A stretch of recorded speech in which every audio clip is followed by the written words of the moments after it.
కొలస్సీయులకు రాసిన పత్రిక 4వ అధ్యాయము 19వ వచనం. దేవుడు తన ఐశ్వర్యం చొప్పున క్రీస్తు యేసునందు మహిమలో మీ ప్రతి అవసరతను తీర్చును. ఎంత గొప్ప వాగ్దానాన్ని దేవుడు మనకి అనుగ్రహిస్తూ ఉన్నారండి. దినమున ఆయన యొక్క కృపలో మనకి మన యొక్క జీవితాలకి ఏ అవసరం ఉన్నదో అవన్నీ కూడా మనకి తీరుస్తానని దేవుడు సెలవిస్తూ ఉన్నారు.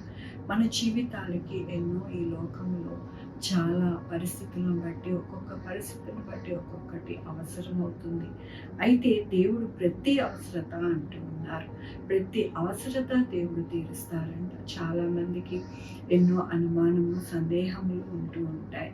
ఈ యొక్క అవసరత తీరుతుందా, ఈ యొక్క పరిస్థితి బాగుపడుతుందా, ఈ యొక్క మరి పరిస్థితులు అన్నీ కూడా చక్కబడతాయా అని ఎంతో వారి యొక్క జీవితాలలో మదన పడుతూ ఎంతో ఇబ్బంది పడుతూ ఉంటారు. కానీ దేవుడు ఏమంటూ ఉన్నారంటే మీ ప్రతి అవసరతను నేను తీరుస్తాను అంటూ ఉన్నారు. దేవుని యొక్క వాక్యంలో దేని గురించి చింతింపకుడి కానీ ప్రతి విషయంలోనూ ప్రార్థన విజ్ఞాపనం చేత కృతజ్ఞతాపూర్వకంగా మీ విన్నపములు దేవుడికి తెలియజేయండి. అప్పుడు సమస్త జ్ఞానమునకు మించిన దేవుని సమాధానము యేసుక్రీస్తు వలన మీ హృదయములకు మీ తలంపులకు కాపలి ఉండును. అవునండి, మనము ఎంతో ఆలోచిస్తాము, ఎంతో బాధపడతాము, ఎంతో వేదన చెందుతాం మన యొక్క తలంపులను బట్టి. కానీ మనకి ఎటువంటి ఆనందము సమాధానము మన కార్యము జరగదు.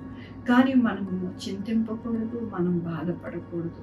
మనము ఎల్లప్పుడూ కూడా మనం ఏం చేయాలి అంటే ప్రతి విషయంలోనూ ప్రార్థన విజ్ఞాపనతోనూ ఆయన వైపు మన చింత అంతా కూడా వేసి మనము ఆయన వైపు చూసినప్పుడు మన యొక్క పరిస్థితులన్నీ కూడా ప్రతి విషయం కూడా దేవుడు మనకి తీర్చి ఆయన కృప మనకి అనుగ్రహిస్తాను అని ఈ దినమున దేవుడు తెలియపరుస్తున్నందుకు దేవుడికి వందనాలు చెల్లిస్తూ ఉన్నాను.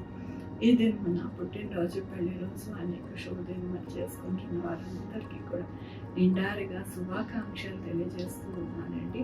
మీ జీవితంలో దేవుని యొక్క కృప, ఆయన యొక్క దీవెన, ఆయన యొక్క ధననిధి నుండి మీకు అన్ని విషయాలు అన్ని బహుమానాలు మీకు అనుగ్రహింపబడింది కాక ప్రార్థించుకున్నానండి. దేవాన తండ్రి నా ప్రభావ కృపా కనిపిస్తాను బట్టి మీకు వందనాలు స్తుతులు స్తోత్రం చెల్లించుకుంటున్నాను. గొప్ప దేవుడుగా మీరు ఉన్నారు. ఎల్లప్పుడూ కూడా మాకు నాయన మీ యొక్క గొప్పని సమాధానాన్ని మీ యొక్క నాయన తండ్రి ఐశ్వర్యాన్ని మాకు అనుగ్రహించే దేవుడుగా మీరు ఉన్నారు. అలాగే నాయన ఇది నా తండ్రి పుట్టినరోజు పెళ్లి రోజు అనేక శుభదినం చేసుకుంటున్న వారందరినీ దీవించండి, ఆశీర్వదించండి.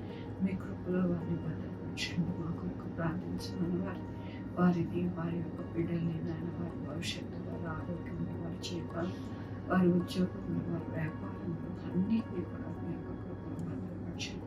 Sugar, BP, thyroid, heart problem, kidney problem, AIDS, cancer, బలహీనత, పెరాలసిస్, గ్యాస్ట్రిక్ ట్రబుల్, ప్రతి విధమైన తండ్రి అనారోగ్యాలను తీసుకొచ్చి హాస్పిటల్లో ఉన్న బిడ్డలకి నాయన మరి చక్కటి ఆరోగ్యం తెచ్చింది. యాక్సిడెంట్స్ అయిన వారికి త్వరగా కోలుకోవడానికి సహాయం చేయండి. యాక్సిడెంట్స్ కాకుండా సహాయం చేయండి.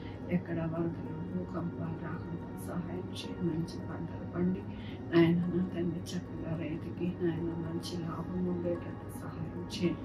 అలాగే నా ప్రభు బిడ్డలైన వారికి బిడ్డలు దయచేయండి. బిడ్డలకి సుఖమైన కాంతి దయచేయండి. నా ప్రభు తల్లి బిడ్డ క్షేమానికి సహాయం చేయండి. నా ప్రభు మీ కృపలో కనికరములు నాయన ప్రతిదీ కూడా ప్రతి ఒక్కరికి అనుగ్రహించమని కోరుకుంటున్నాను. అట్లాగే నాయన నా తండ్రి మీ యొక్క కృపతో నాయన ప్రతి ఒక్కరిని ఆదరించండి. నాయన నా తండ్రి ఎవరైతే దుఃఖపడుతూ ఉన్నారో వారిని ఓదార్చండి. మీ యొక్క కృపలో ప్రతి ఒక్కరిని నడిపిస్తారని మీకు వందనాలు చెల్లించుకుంటూ నా ప్రభు నా రక్షణ యేసుక్రీస్తు పరిశుద్ధమైన నామమున అడిగి వేడుకుంటున్నాను తండ్రి. ఆమేన్. తండ్రి కుమార్ పరిశుద్ధాత్మ సదాకాలం మనందరికీ తోడై ఉండును గాక. ఆమేన్.